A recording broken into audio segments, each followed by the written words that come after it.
आज से आगम की स्वाध्याय, आगम की वाचना प्रारंभ की जा रही है।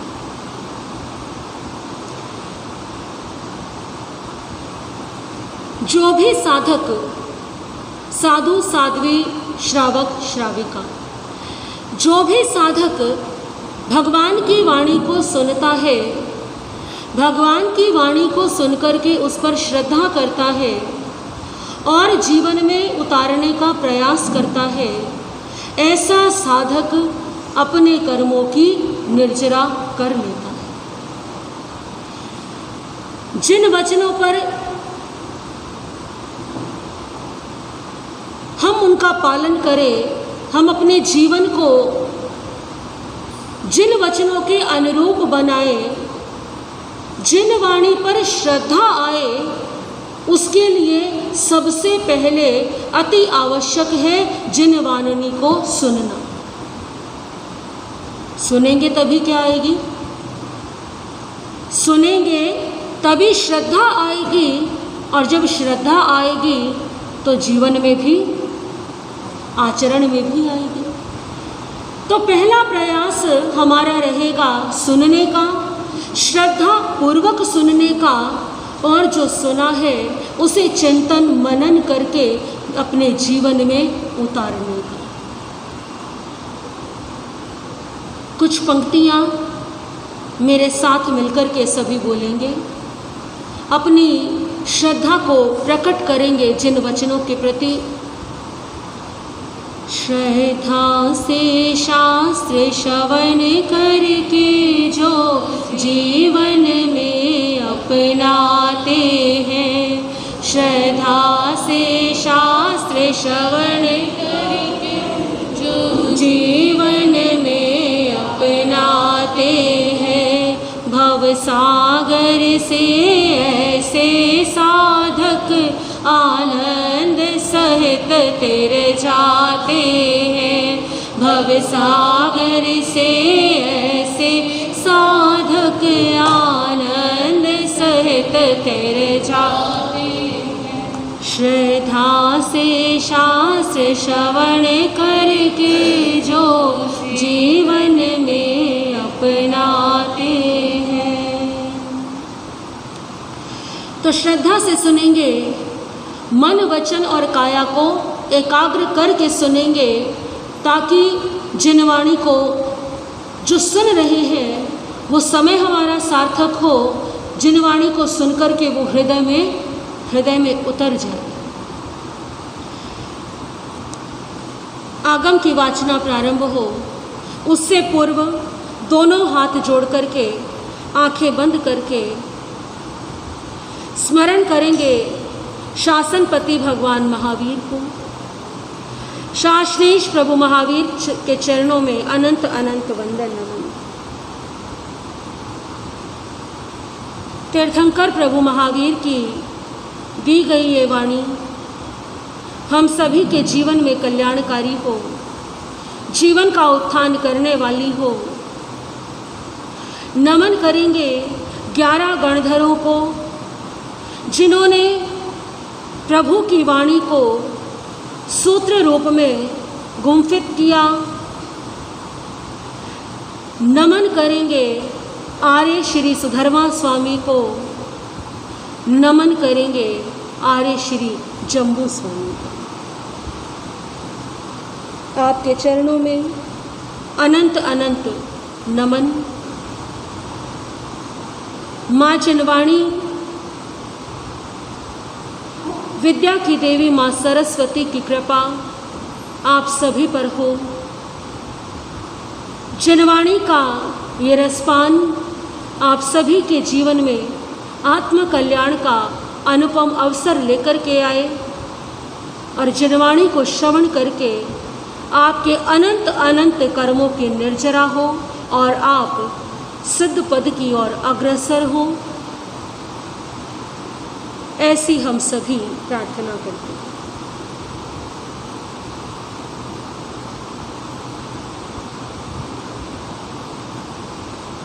प्रभु महावीर की वाणी देखिए, तीर्थंकर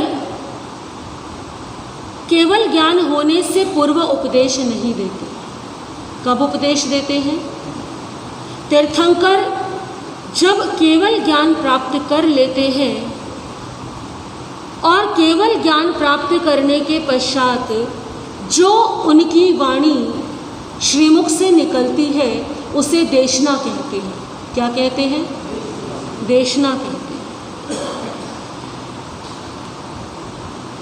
तीर्थंकर देशना प्रदान करते हैं और तीर्थंकरों के जो प्रमुख शिष्य होते हैं उन्हें कहते हैं गणधर। गणधर का अर्थ क्या है? गण यानी समूह, धर यानी धारण करने वाले, जो एक एक समूह को धारण करते हैं। तीर्थंकर के चरणों में जो भी संयमी हो, जो भी दीक्षित होता है, वो किसके अंडर में रह कर के संयम की आराधना करता है? गणधरों के अंडर में। तीर्थंकर कोई भी उत्तरदायित्व नहीं संभालते। तीर्थंकर किसी के भी ज्ञान ध्यान इत्यादि का या जीवन की आवश्यकताओं का प्रबंध नहीं करते। वो केवल ज्ञानी हो चुके हैं और जिनको केवल ज्ञान हो जाता है वो इन सभी व्यवहारों से मुक्त रहते हैं। गणधरों के आगे जो भी तीर्थंकरों के शिष्य होते हैं उनकी सार संभाल करना, उनकी शंकाओं का समाधान करना, समय समय पर उन्हें संयम के प्रति जागरूक करना, ये किसका कर्तव्य होता है? गणधरों का। तो गणधर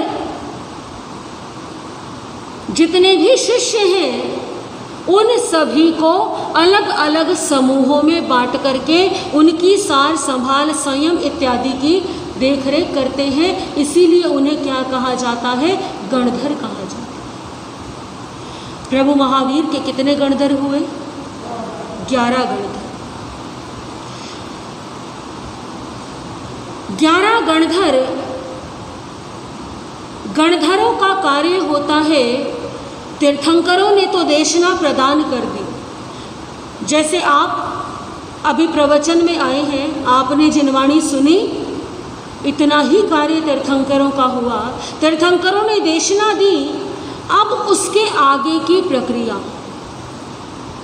तीर्थंकर तो देशना देंगे, जब समय होगा तब देंगे। समूह शरण की रचना होगी। अब गणधर जो है तीर्थंकरों द्वारा दी गई उस देशना को आगे सूत्र रूप में गुंफित करते, उसे व्यवस्थित करते हैं। क्योंकि तीर्थंकर ज्ञान कैसे देते हैं, तीर्थंकर देशना कैसे देते हैं? जिस समय जैसा अवसर होता है, जिस समय जैसे श्रोता होते हैं, उसी के अनुसार वो देशना प्रदान करते हैं। लेकिन गणधर अलग अलग उन देशना को अलग अलग भागों में बांटते हैं, आगे शिष्यों को ज्ञान प्रदान करने के लिए उनकी शंकाओं का समाधान करते हैं। तो जो आगम, जो जिनवाणी आज हमारे समक्ष है, वो जिनवाणी कैसे हमारे पास आई है? तीर्थंकर भगवान महावीर ने देशना प्रदान की, गणधरों ने उसे सूत्र रूप में। अब यहाँ पर द्वादशांगी को यानी कि 32 आगमों को अलग अलग विभाजन किए गए हैं। अंग, उपांग, छेद सूत्र, मूल सूत्र और आवश्यक सूत्र। अंग 11 है। 32 आगमों में से 11 क्या है? अंग है। 12 है उपांग। कितने हैं? सभी बोलेंगे कितने हैं? याद हो जाने चाहिए आपको। कोई आपसे पूछे कि आगम कितने हैं, कितने हैं आगम? 32 आगम हैं। क्या क्या इनके भाग किए गए हैं? 11 अंग है, 12 उपांग है, 4 छेद सूत्र है, 4 मूल सूत्र है और 1 आवश्यक सूत्र है। 2 निर्धारण किए गए अंग प्रविष्ट और अंग बाह्य। ये थोड़ा सा समझाना ज़रूरी है क्योंकि कई बार अनेक प्रश्न मन में आते हैं, लेकिन या तो हम साधु साध्वी जी महाराज से पूछना भूल जाते हैं या फिर क्या होता है कि मन में ही उनको दबा करके रख लेते हैं। अंग प्रविष्ट और अंग बाह्य। अंग प्रविष्ट कौन से आगम हैं? अंग प्रविष्ट वे आगम हैं जिन्हें तीर्थंकरों ने अपने श्रीमुख से फरमाया है। किसने फरमाया है? अपने श्रीमुख से, यानी डायरेक्ट वो कहाँ से आए हैं? भगवान के द्वारा आए हैं। अंग बाह्य वे आगम हैं जिनकी रचना समय के अनुसार, द्रव्य क्षेत्र काल भाव के अनुसार, देश काल पात्र के अनुसार, परिस्थितियों के अनुसार जो श्रुत केवली है उन्होंने रचना की। ज्ञान तो किसका है? तीर्थंकरों का ही है। ज्ञान तीर्थंकरों का ही है। श्रुत केवली कौन होते हैं? जो 10 पूर्व से लेकर के 14 पूर्व तक के ज्ञाता होते हैं, उन्हें श्रुत केवली कहा जाता है।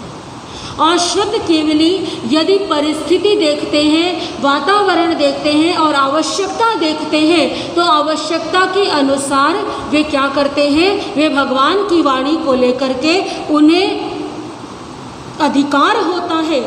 हर व्यक्ति को अधिकार नहीं है। ये आगम में काट छाट करने का, कम ज़्यादा करने का किसी को अधिकार नहीं है।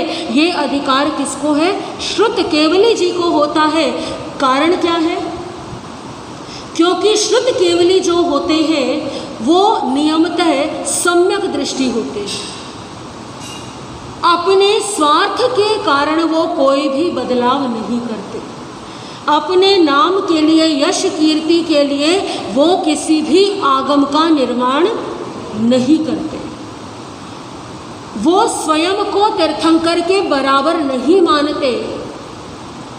वो केवल और केवल आवश्यकता के अनुसार ऐसा कार्य करते हैं। और दूसरी बात यह है कि एक सामान्य व्यक्ति के ज्ञान में और शुद्ध केवली के ज्ञान में बड़ा अंतर है। क्या आज किसी व्यक्ति के पास में इतनी बुद्धि है कि वो आगमों को, हो सकता है कि उसकी अपनी बुद्धि इतनी हो कि वो किसी आगम की बात का कुतर्क से उसे काट सके, लेकिन इसका अर्थ ये नहीं कि आगम की जो बात है उसमें कोई दोष है या उसमें कोई कमी है। कमी कहाँ है? हमारी बुद्धि में है। हमारी बुद्धि का इतना विकास नहीं है जो हम आगम के हर अर्थ को समझ सके। इसीलिए कहा जाता है कि आगम की वाचना कभी भी ले तो सबसे पहले कहाँ से ले? गुरु गुरुनी जी महाराज से ले। स्वयं कभी भी कोई भी आगम खोल करके बिना गुरु के सानिध्य के नहीं पढ़ना है। उसका कारण क्या है कि हमारी बुद्धि कैसी है? हमारी बुद्धि कुतर्क वाली है, हमारी बुद्धि जड़ है। हो सकता है आगम में जो बात लिखी हो हमें वो समझ नहीं आए और हम कुछ और ही समझ लें और अर्थ का क्या कर दें? अनर्थ कर दें। हम कुतर्क करने लग जाए। तो गुरु के सानिध्य में, यहाँ तक कि साधु साध्वी जी महाराज, उनको भी यही आज्ञा दी गई है कि सबसे पहले गुरुमुख से वाचना लो, उसके पश्चात जितनी मर्जी बार पारायण करना है कर लो। तो श्रुत केवली का जो ज्ञान है, अंतर क्या होता है? तीर्थंकर का ज्ञान प्रत्यक्ष होता है और श्रुत केवली का ज्ञान परोक्ष होता है। प्रत्यक्ष ज्ञान कैसे हुआ? उदाहरण से समझेंगे। जैसे मान लीजिए आप गए, कहाँ पर गए? किसी स्थान पर गए घूमने के लिए। मान लीजिए आप ताजमहल गए, आप वहाँ घूमने गए, आपने वहाँ देखा, आप क्या देखेंगे? अपने नेत्रों के माध्यम से कि वहाँ पर क्या बना हुआ है, किस तरह का भवन बना हुआ है, क्या रंग है, क्या नक्काशी की हुई है, कैसे पेड़ लगे हुए हैं, कैसा झरना है, ये सारी चीज़ें आपने कैसे देखी हैं, सामने से देखी हैं, प्रत्यक्ष देखी हैं, ठीक है ना। ये तो प्रत्यक्ष ज्ञान हुआ। तीर्थंकर के लिए या किसी भी केवल ज्ञानी के लिए इस संसार का भूत भविष्य वर्तमान ऐसे है जैसे हथेली की रेखाएं देखी जाती हैं। आपकी हथेली की रेखाएं आपके सामने हैं। उदाहरण से समझाया गया है, हस्तामलकवत, हथेली पर रखा हुआ आंवला, उसे आप प्रत्यक्ष देख सकते हैं। वैसे ही तीर्थंकर या केवल ज्ञानी जो है, केवल ज्ञानी अपने ज्ञान से इस संसार के भूत भविष्य वर्तमान को प्रत्यक्ष में देख सकते हैं। लेकिन श्रुत केवली का ज्ञान कैसा होता है? श्रुत केवली का ज्ञान होता है जो उन्होंने 14 पूर्व का ज्ञान अर्जित किया है। मान लीजिए आपने किताब में पढ़ा है, क्या पढ़ा है? ताजमहल का रंग कैसा है, वहाँ का वातावरण कैसा है, कैसी नक्काशी है, आपने किसी माध्यम से जाना है, प्रत्यक्ष नहीं जाना। आपकी बात भी सत्य है और जिसने प्रत्यक्ष देखा है। तो इसी तरह से तीर्थंकर के ज्ञान में, केवल ज्ञानी के ज्ञान में और शुद्ध केवली के ज्ञान में अंतर नहीं होता। अंतर होता है प्रत्यक्ष और परोक्ष का। इसी कारण से शुद्ध केवली यदि किसी आगम की रचना करते हैं, अंग बाह्य आगमों की जो रचना करते हैं, तो उन्हें पूर्ण रूप से मान्यता प्रदान की जाती है। वहाँ पर कोई भी शंका नहीं आती। आगमों के वैसे तो और भी अनेकों दृष्टि से निर्धारण किया गया है, विभाजन किया गया है। आगे समय आने पर चर्चा करेंगे इसके बारे में। आज बात करते हैं श्रीमद् ज्ञाता धर्म कथांग सूत्र की। सभी एक बार साथ मिलकर बोलेंगे, कौन से आगम की बात कर रहे हैं? श्रीमद् ज्ञाता धर्म कथांग सूत्र की। अर्थ क्या है इसका? सबसे पहले हम अर्थ जानेंगे कि इस आगम का नाम ज्ञाता धर्म कथांग ही क्यों है। ज्ञाता, ज्ञात, ज्ञात शब्द जो है उसका अर्थ होता है उदाहरण। क्या शब्द अर्थ होता है? उदाहरण। उदाहरण के माध्यम से जानना, उसे कहते हैं ज्ञात। धर्म कथांग, धर्म कथा अंग, ज्ञात धर्म कथा अंग, ये संधि विच्छेद हुआ। ज्ञात यानी उदाहरण के रूप से, धर्म कथा यानी कि ये जो आगम है ये कथात्मक शैली है, यानी इसमें कथाएं आती हैं, दृष्टांत आते हैं। कैसे दृष्टांत आते हैं? धर्म से संबंधित दृष्टांत आते हैं। जिन उदाहरणों को सुनकर के संयमी जीवन मजबूत हो, जिन उदाहरणों दृष्टांतों को सुनकर के मन की शिथिलता दूर हो जाए, मन का अविवेक दूर हो जाए, संयम में मजबूती आए, ऐसे उदाहरण इस आगम के अंदर बताए गए हैं। और अंग सूत्र है ये, छठा अंग है। 11 अंगों में से कौन सा अंग है ये बात मैं आपसे बाद में भी पूछ सकती हूँ, याद रखिएगा इस बात को। कौन सा अंग है? छठा अंग है। भले ही हम एक आगम की वाचना लें, लेकिन इतने अच्छे तरीके से ले कि वो कहाँ उतर जाए? हृदय में उतर जाए। छठा अंग है ये। और उदाहरणों के माध्यम से इस आगम के अंदर साधक जीवन में ज्ञान की, श्रद्धा की, संयम की पुष्टि की गई है। इस कारण से इस आगम का नाम है ज्ञाता धर्म कथांग सूत्र। इस आगम के 2 भाग हैं, 2 श्रुत स्कंद हैं। पहले श्रुत स्कंद में 19 अध्ययन आते हैं और दूसरे श्रुत स्कंद में 10 वर्ग आते हैं। तो आज हम चर्चा करेंगे सबसे पहले श्रुत स्कंद की और पहले श्रुत स्कंद के पहले अध्ययन की। सबसे पहले अध्ययन का नाम है मेघ कुमार। क्या नाम है? मेघ कुमार। अनेकों वर्णन ऐसे भी आएंगे जो आपने पहले भी बहुत बार सुने होंगे, लेकिन ये तो जिनवाणी है, जितनी बार भी सुने हर बार लगता है कि कुछ नया है, कुछ अलग बात है। अनेकों बार पढ़ ले तब भी हर बार कुछ ना कुछ नई बात सामने आ ही जाती है। श्रीमद् ज्ञाता धर्म कथांग सूत्र के प्रथम अध्ययन में वर्णन आता है मेघ कुमार मुनि का। मेघ कुमार मुनि कौन थे? किनके पुत्र थे? बिल्कुल सही, हमारी बहनों को याद है, राजा श्रेणिक के पुत्र हुए मेघ कुमार मुनि। इनका वर्णन अन्य आगमों में भी आता है, लेकिन यहाँ पर विशेष वर्णन है श्रीमद् उत्तराधीन सूत्र में माता पिता से संवाद का वर्णन है, लेकिन यहाँ पर और अधिक विस्तार से वर्णन दिया गया है। मेघ कुमार मुनि के जीवन के किन घटनाओं का वर्णन है, साधक जीवन में उन घटनाओं का क्या महत्व है, एक साधक के लिए ये दृष्टांत, ये कथाएं कितनी महत्वपूर्ण होती हैं। किसी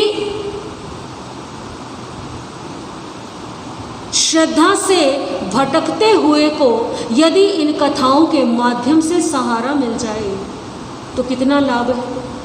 कई बार मन में आता है ना, विचलन आता है, अरे हम इतना धर्म करते हैं कुछ भी नहीं होता, हम इतना धर्म कर रहे हैं फिर भी इतनी परेशानियां आ रही हैं। लेकिन इन उदाहरणों से, इन दृष्टांतों से हमारी जो डगमगाती हुई श्रद्धा होती है वो क्या हो जाती है? पुनः स्थिर हो जाती है। यही कारण है कि जिनवाणी और हमारे आगमों में स्वाध्याय पर बहुत अधिक जोर दिया गया है कि जो साधक निरंतर स्वाध्याय करता है उसकी धर्म में श्रद्धा, संयम में आस्था, संयम में निष्ठा बराबर क्या रहती है? मजबूत रहती है। तो हमारा लक्ष्य रहेगा प्रतिदिन क्या करने का? स्वाध्याय करने का। श्रीमद् ज्ञाता धर्म कथा सूत्र की स्वाध्याय हम सभी मिलकर के आगे जैसे समय होगा वैसे करेंगे। आज के लिए चर्चा यहीं तक। बोलिए भगवान महावीर स्वामी की। सभी जोर से जयकारा लगाएंगे, अनंत अनंत कृतज्ञता ज्ञापित करते हुए। बोले शमन भगवान महावीर स्वामी की, 11 गणधरों की, आर्य श्री सुधर्मा स्वामी जी महाराज की, आर्य श्री जम्मू स्वामी जी महाराज की।